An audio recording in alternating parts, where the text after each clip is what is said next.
Dandadan is easily one of the most popular animes in the entire world right now, and like other popular animes, Jujutsu Kaisen, I expected it to be absolute garbage, but upon actually watching the show, I was pleasantly surprised to find out this show is very good. Without spoiling too much, which is kind of impossible considering there are only 7 episodes of this anime out right now, Ayase meets a guy named Ken Takakura. Ayase and Ken find out that aliens as well as ghosts are actually real.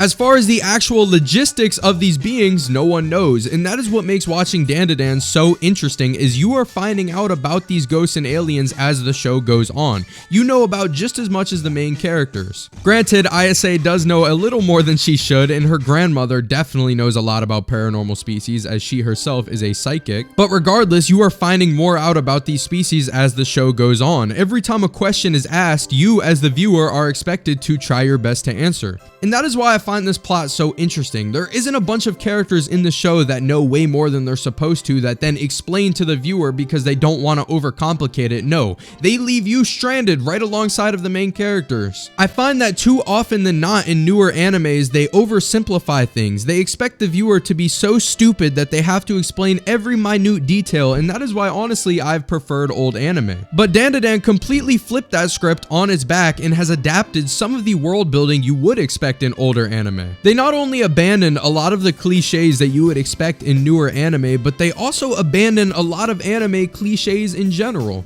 For example, this really threw me off. In episode 2 of Dandadan, without spoiling too much, let's just say an explosion happens, and what happens is the two main characters end up holding each other. Now, what would you expect to transpire from this situation?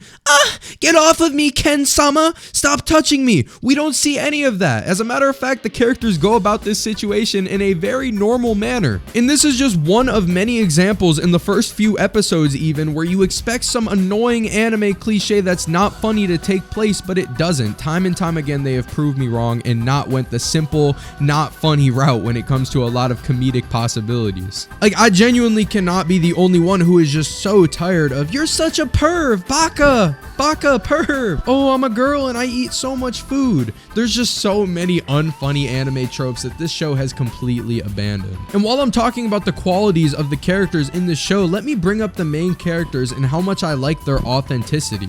Ken is an extremely shy, reserved person with no friends, and instead of going the route where you would expect him to be whiny and wimpy, he's the opposite. He's always trying to become a better person. He's trying to become strong. He's trying to face his fears, and while yes, he does definitely have his moments where he can appear wimpy and soft, he's trying to overcome that. And that kind of mindset not only, in my opinion, helps you relate to the character, but also makes it a lot less frustrating to watch a wimpy type of character. Dandadan fully understands that if you want your main character to be timid, then it's not a good idea to only give them some development once episode 20 or 30 comes around. The main character is developing from episode 1, and that's what makes every single episode feel like it's churning the story along. Likewise, Ayase is a female character that I believe is actually done right. It seems that a lot of modern anime make strong female characters and then make them super annoying.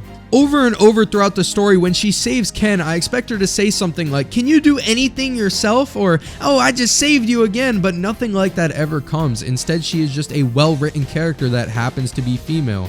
We don't have to deal with the "Did you just look under my skirt, baka?" All of that has been completely abandoned, and we are actually faced with a well-written female character who interacts well with Ken. An example I want to bring up is in episode 3 at 12 minutes and 53 seconds. Ken has to carry her on his back, piggyback style. So Ken asks a pretty reasonable question. "How much do you weigh, Mrs. Ayase?" And I physically flinched. I was just waiting for her to say, "You never ask a lady her age!" But she didn't respond with that. She just said, "Do you want to die?" It's a pretty authentic interaction, and she can still show the discomfort and still show that she's a female without being super annoying and over the top about it like in most anime.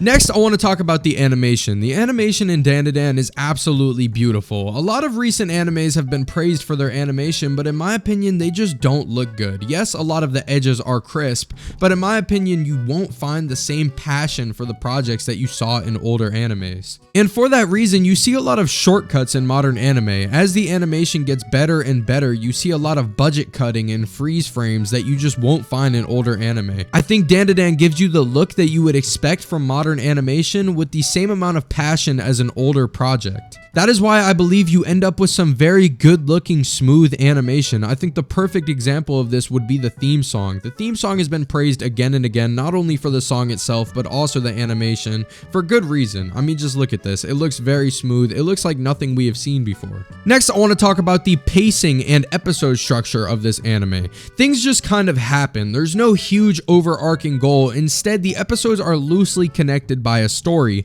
This has only been done successfully by a few anime in my opinion, those being Samurai Champloo, Cowboy Bebop, and Space Dandy, all by the same creator. Dandadan is very reminiscent of those works in my opinion, in the sense that I feel like every episode is kind of its own short story. Even if it may continue on to the next episode, I still feel like I'm getting more than 20 minutes of value every time I watch an episode of this show. Now that I've said my thoughts on Dandadan, it's time to finally answer the question that was in the title of this video. Is Dandadan overrated? Well, this show is currently toting a 9 out of 10 on myanimelist. Do I think it's deserving of that high of a rating?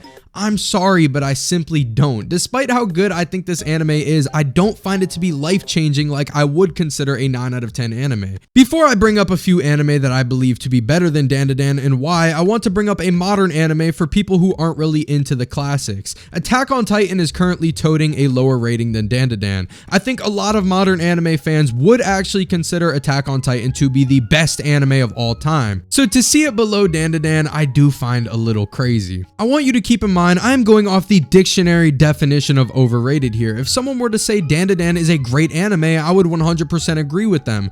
But to see Dandadan, an anime with 7 episodes out currently, rated higher than Samurai Champloo, Death Note, Oshi no Ko, Ping Pong the Animation, Cyberpunk Edge Runners, Hajime no Ippo Rising, I do think is a little insane, but I think we have to take into account how new this anime actually is and how relevant it is right now. Maybe as time goes on, as the anime completes and more people watch the show, its popularity and rank will go down a little bit. I just believe this anime to be a little too surface level for it to be this highly regarded. Don't get me wrong, it is absolutely entertaining, but I think as time goes on, this will be considered a top 100 anime, just not as high as it currently is, sitting at the 67th best anime of all time. I find that to be a little ridiculous. So is Dandadan overrated? Just a little bit, but is Dandadan deserving of the hype and should you watch it? Absolutely, I think you should. If you are someone who has been bitten time and time again by people suggesting new anime to you and then you go and watch it and then you don't really like it, I think this is definitely worth a chance and it might change your mind on modern animation. Let me know what you guys think of Dandadan in the comments. Let me know if you think Dandadan is your favorite anime of all time. I'm genuinely curious because I haven't heard anyone say that so far.